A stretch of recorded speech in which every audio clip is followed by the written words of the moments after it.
This is Christine with Shortcut to Happiness at the Life Conscious Expo 2020.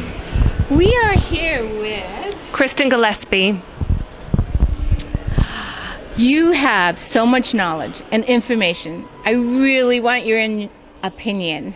Okay. What do you think is the secret or the key to happiness? I believe that the key to happiness is actually through the heart. If you align your head with your heart and you start to resonate and come into alignment with the fullness of who you are, that to me is the shortcut or the secret really to life and to thriving.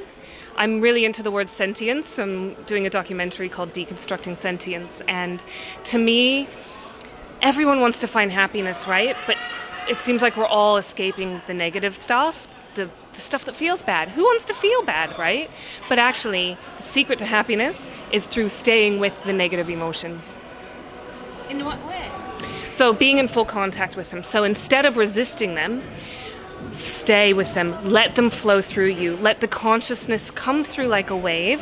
And in that way, you can get through the emotion, take the message as if it's a messenger trying to give you something. I think feelings are informants of the soul, and then leave the rest. Once you get that, you can leave the rest and practice positive thinking and shift the emotion, but not until you actually see what the emotion has to tell you. So if there's something wrong, you deal with it. Yeah, you deal with it, exactly, and you face it head on instead of escaping. I think we live in a world full of escape, right? Addiction is an epidemic in our society today, and everyone's running around trying to escape their emotions, essentially.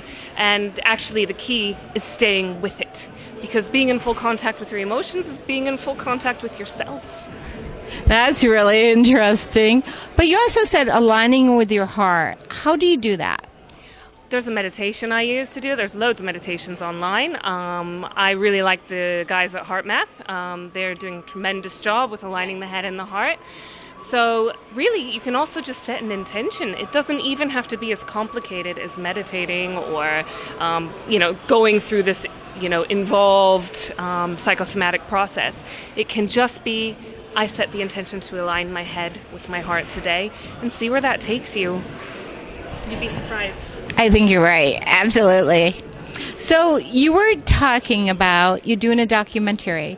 Do give us your contact information so our audience can follow you, but then tell us something about your documentary. All right, awesome. So I'm Kristen Gillespie. I'm the writer, director, producer of Deconstructing Sentience.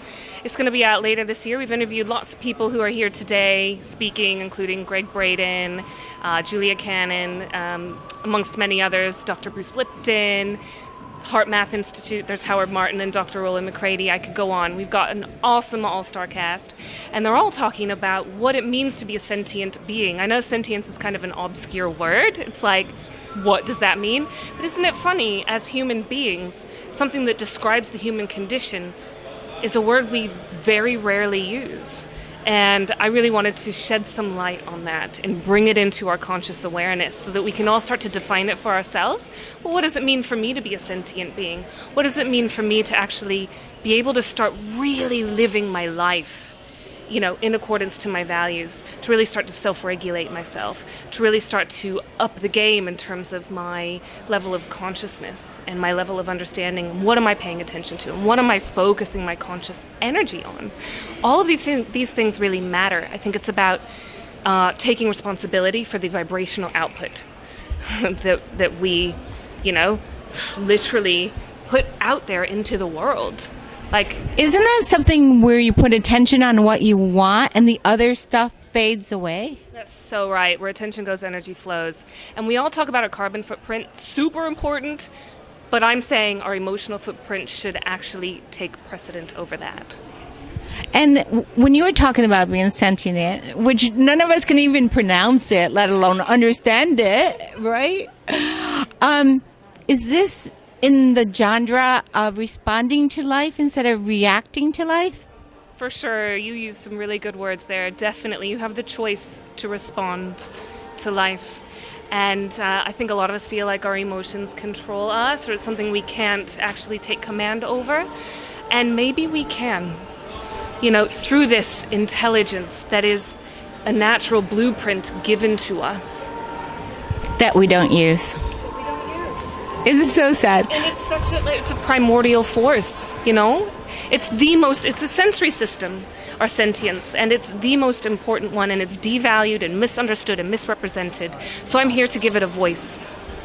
And what do you think your movie, what do you hope it does for mankind? Or I hope it raises our collective level of consciousness to the point where we can really start to see a much more compassionate, empathic humanity. I agree with that. This is Christine with Shortcut to Happiness. Thank you for listening. Can I see the website? Deconstructingsentience.com. And we will also post it as well. I enjoy being with you.